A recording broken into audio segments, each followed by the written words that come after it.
नमस्कार। आज हम डिस्कस करेंगे कंप्यूटर असिस्टेंट का पेपर। इसका पोस्ट कोड है 785। ये पेपर जो था वो 12 सितंबर को जो था वो कंडक्ट करवाया गया था। मॉर्निंग सेशन में कंडक्ट करवाया गया था। इवनिंग सेक्शन का जो पेपर था वो तो हमने डिस्कस कर रखा है, उसको आप देख लीजिएगा। और ये मॉर्निंग सेशन का है तो इसका हम HPGK का सेक्शन अभी देखेंगे, डिटेल से देखेंगे, ताकि अभी HS का एग्जाम भी आ रहा है तो वहाँ पर भी आपको कुछ ना कुछ हेल्प मिल सके। क्वेश्चन नंबर 36 से स्टार्ट करेंगे।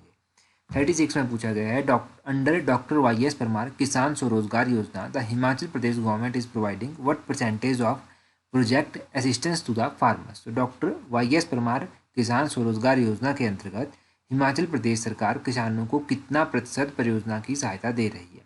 तो इस योजना के तहत जो है वो 85% सहायता जो है वो दी जा रही है किसानों को। ऑप्शन बी सही आंसर है। अब 85% सहायता तो दी जा रही है, बिल्कुल सही बात है। अब आपको पता होना चाहिए कि ये डॉक्टर YS परमार किसान स्वरोजगार योजना है क्या। देखिए, ये जो डॉक्टर यशवंत सिंह परमार किसान स्वरोजगार योजना जो है, ये योजना एग्रीकल्चर के सेक्टर में लॉन्च की गई है। और क्यों की गई है? ताकि एग्रीकल्चर के क्षेत्र में जो है वो ग्रोथ लाई जाए, इसीलिए इस योजना को लॉन्च किया गया है। अब इसमें जो है पॉली हाउसेज को भी कवर किया जाएगा, माइक्रो इरिगेशन को भी कवर किया जाएगा, और भी किसानों को यहाँ से सहायता दी जाएगी। तो ये आप इस योजना के बारे में थोड़ा सा याद रखिएगा कि योजना है क्या, कितनी % सब्सिडी दी जाती है।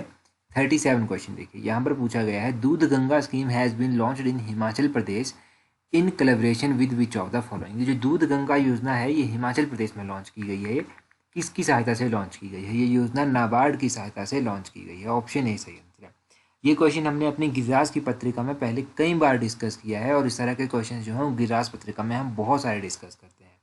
अब दूध गंगा योजना के बारे में जानिए कि ये लॉन्च कब की गई थी। तो ये 2009 में लॉन्च इसको किया गया था। अब ये तो बात सही है कि 2009 में इसको लॉन्च किया गया था। क्या ज़रूरत पड़ी कि इस तरह की योजना जो है वो लाना पड़े? तो देखिए, दूध गंगा नाम से पता चल रहा है कि दूध के सेक्टर से ये रिलेटेड होगी। तो बिल्कुल सही बात है कि ये स्मॉल डेयरी यूनिट्स स्थापित करने के लिए जो था ये स्टार्ट की गई थी स्कीम, और इसके तहत जो था वो कुछ सहायता भी किसानों को दी जाती थी। बस यही याद रखिएगा कि दूध गंगा योजना जो है मिल्क के सेक्टर में जो था वो इंट्रोड्यूस की गई थी, नाबार्ड की सहायता से की गई थी, 2009 में लॉन्च की गई थी। अब यहाँ से नाबार्ड के बारे में भी आपको थोड़ा सा रिवाइज मैं करवा देता हूँ, क्योंकि नाबार्ड भी एक इम्पॉर्टेंट क्वेश्चन यहाँ से बनता है। नाबार्ड की स्थापना कब की गई थी? नाबार्ड की स्थापना 1982 में की गई थी। अब 1982 में इसकी स्थापना की गई। इसका पूरा नाम क्या है? इसका पूरा नाम है national bank for agriculture and rural development. ये इसका पूरा नाम है। तो नाबार्ड का पूरा नाम भी आप याद रखिएगा। नाबार्ड का हेडक्वार्टर मुंबई महाराष्ट्र में स्थित है। बाकी अब वर्ल्ड बैंक का हेडक्वार्टर कहाँ पर स्थित है ये जल्दी से कमेंट करके बता दीजिए। और एशियन डेवलपमेंट बैंक का हेडक्वार्टर कहाँ पर स्थित है ये भी कमेंट करके बता दीजिए। बस ये 2 क्वेश्चन है आपके लिए। 38 में देखिए, 38 क्वेश्चन में पूछा गया है, how many villages have been identified under model eco village scheme in Himachal Pradesh. तो ये क्वेश्चन एलाइड के पेपर में भी पूछा गया है। अब देखिए, ये जो मॉडल इको विलेज स्कीम है इसके तहत कितने विलेजेस को कवर किया गया है? तो इसमें जो है 11 विलेजेस को कवर किया गया है। ऑप्शन डी जो है वो सही आंसर होगा। और जब 2018-19 में जो था इसके लिए बजट भी एलोकेट किया गया था, तो 20 लाख रुपए का बजट जो था इसके लिए रखा गया था।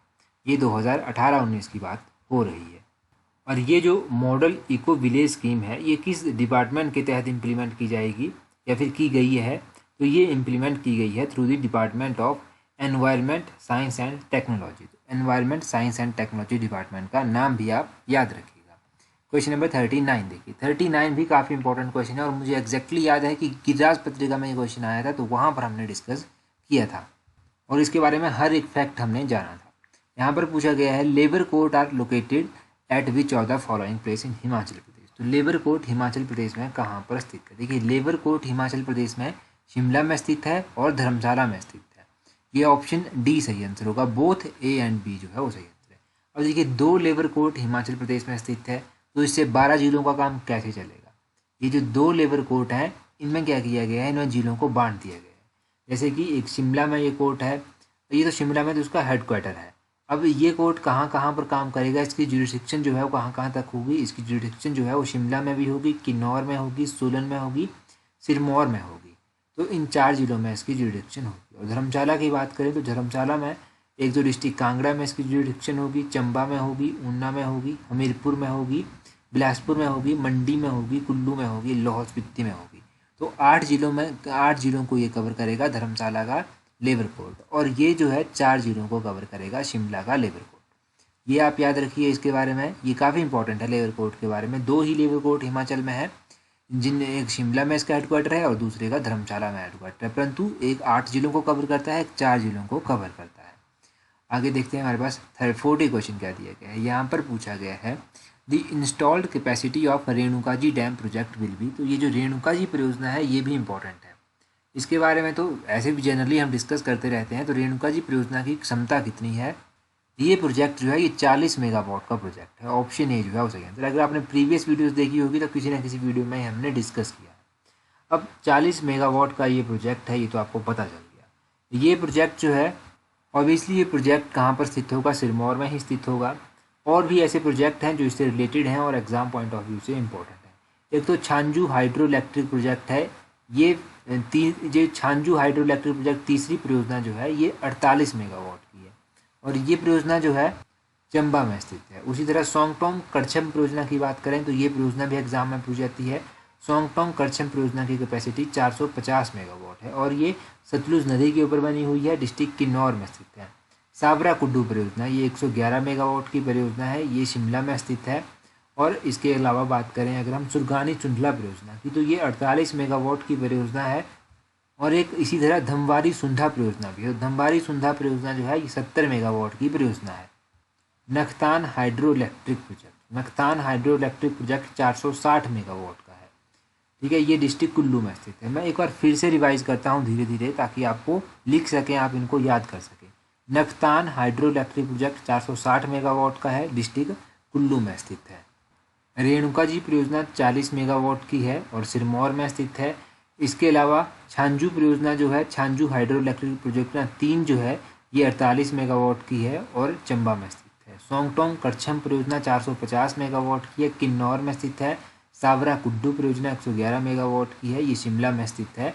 और सैंज हाइड्रो इलेक्ट्रिक प्रोजेक्ट जो है ये 100 मेगावाट का है और ये ब्यास नदी के ऊपर बना हुआ है और ये कुल्लू में स्थित है। इनके सैंज जो है वो ब्यास की सहायक नदी है, इसी तरह याद रखिए। 41 देखिए यहाँ पर पूछा गया है mission of electric vehicle policy in Himachal Pradesh is to achieve 100% transition to electric vehicles by which year. Himachal Pradesh में विद्युत वाहन नीति के तहत 100% विद्युत वाहन परिवर्तन का लक्ष्य किस वर्ष तक ये रखा गया है कि 100% तक हम विद्युत वाहन जो है वो चलाएंगे। तो ये टारगेट 2030 तक रखा गया है। ऑप्शन सी जो है इस क्वेश्चन का सही आंसर होगा। अब 2030 तक ये टारगेट रखा गया है, ये सही बात है।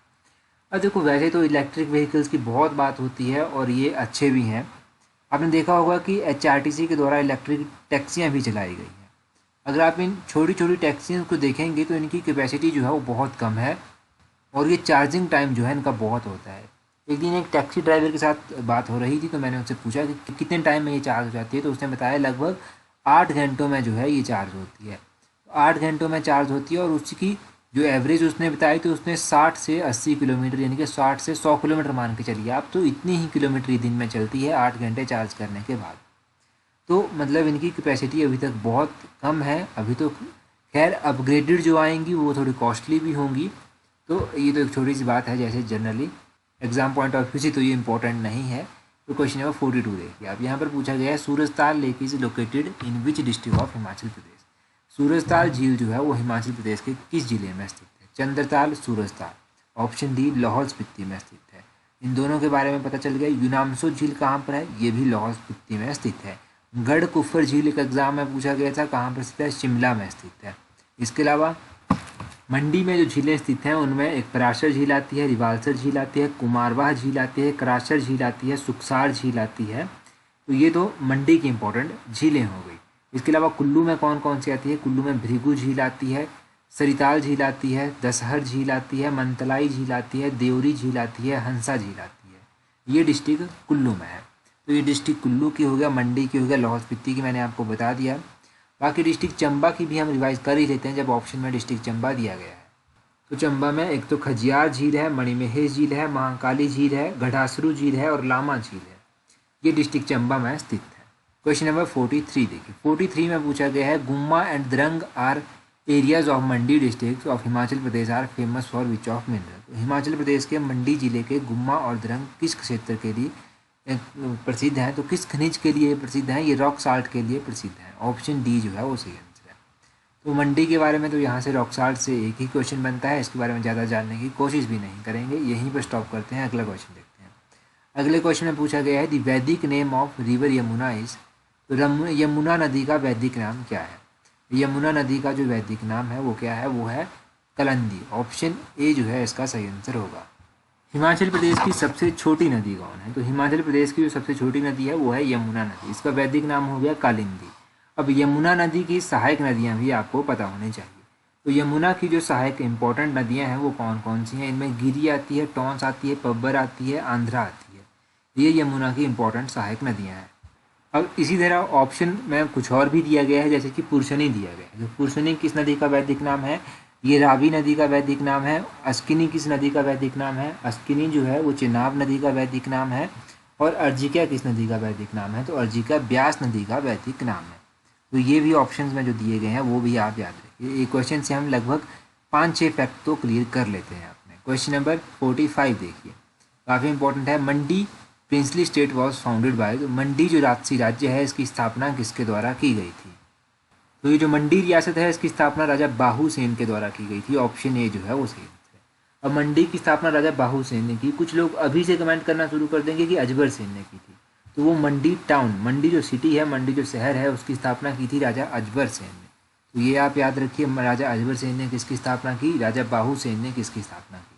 बाकी मंडी के एक ऐसे राजा भी थे जिनको जो था वो संसार चंद्र ने 12 वर्षों तक बंदी बनाकर रखा था। तो मंडी के राजा ईश्वरी सेन को जो था वो 12 वर्षों तक बंदी बनाकर रखा था। और कहाँ पर रखा था? नदौड़ में रखा था बंदी बनाकर।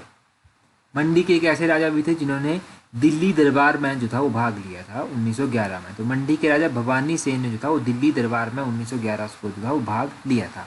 ये आप मंडी के बारे में याद रखिए। क्वेश्चन नंबर 46 देखिए, Guru Nanak Dev visited Himachal Pradesh in which year? Guru Nanak देव के द्वारा हिमाचल प्रदेश कब विजिट किया गया था? तो गुरु नानक देव जी के द्वारा जो था वो ऑप्शन सी 1514 प्रदेश जो था वो 1514 में विजिट किया गया था। ये क्वेश्चन तो हमने पहले कई बार डिस्कस किया है और इस तरह के क्वेश्चन जो हैं हम टेलीग्राम पर भी अपलोड करते रहते हैं क्यूज के लिए। तो टेलीग्राम पर तो आपने हमें फॉलो किया ही होगा, अगर नहीं किया है तो जल्दी से फॉलो कर लीजिए। टेलीग्राम, इंस्टाग्राम, फेसबुक, इन सभी का लिंक नीचे डिस्क्रिप्शन बॉक्स में दिया गया है। बाकी एक नया चैनल भी इंट्रोड्यूस किया है जिसका लिंक भी मैं नीचे डिस्क्रिप्शन बॉक्स में दे दूंगा, उसमें भी आप हमें सब्सक्राइब कर सकते हैं। अभी हम ऊपर वाले क्वेश्चन में मंडी स्टेट की बात कर रहे थे। तो देखिए, मंडी रियासत जो था वो कब सिखों के अधीन आई थी? ये आप याद रखिएगा। 1809 में जो था वो मंडी रियासत सिखों के अधीन आ गई थी। कब? 1809 में। ये काफ़ी इंपॉर्टेंट क्वेश्चन है, 1809 में आई थी। क्वेश्चन नंबर 47 देखिए, 47 में पूछा गया है, which of the following appointed Ghamand Chand of Kangra as deputy governor of Jalandhar Doab and hills between Satluj and Ravi? तो किसने जो था वो घमंड चंद को जलंधर द्वाब जो कि सतलुज और रावी के मध्य में स्थित है उसका उपराज्यपाल नियुक्त किया था? तो ये किसके द्वारा किया गया था? ये अहमद शाह के द्वारा किया गया था। ऑप्शन सी अहमद शाह जो है इसका सही आंसर होगा। और ये कब किया गया था? तो 1759 में इनको बनाया गया था। कब? 1759। ये याद रखिएगा, 1759 इंपॉर्टेंट है। तो ये क्वेश्चन आज हमने डिस्कस किए। आज की वीडियो में इतना ही। So that's all for today. Thank you very much for watching and listening it very patiently.